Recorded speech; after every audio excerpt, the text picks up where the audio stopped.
मुन्नू ये घोड़वा ले। हाँ यार भैया बड़ा तगड़ा है। कितने के लिए है वैसे? पूछा ना यार, तोरे बस के ना है ना। हाँ तोरे बस के ना है ना। हाँ सही है, एक नंबर है। ए भैया ए हाँ एक थी बहुत जरूरी बात पूछे कर पूछी। अरे पूछा यार।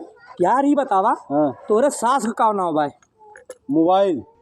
मोबाइल? हाँ ओहो। हे भैया हे तुम्हें पूछे कर पूछी। हाँ पूछा। तोरे ससुर का नाम बा हो? चार्जर। चार्जर? हाँ। हे भैया हे तोरे सार का नाम बा? बैटरी। हाय सास का नाम सार मोबाइल बताओ बा, ससुर का नाम चार्जर और सारे का नाम बैटरी। तो इनके पतोहिया का नाम हो भैया? कमेंट में बताओ जाओ, तुम सबसे कहा कमेंट में लिखा का नाम हो पतोहिया का।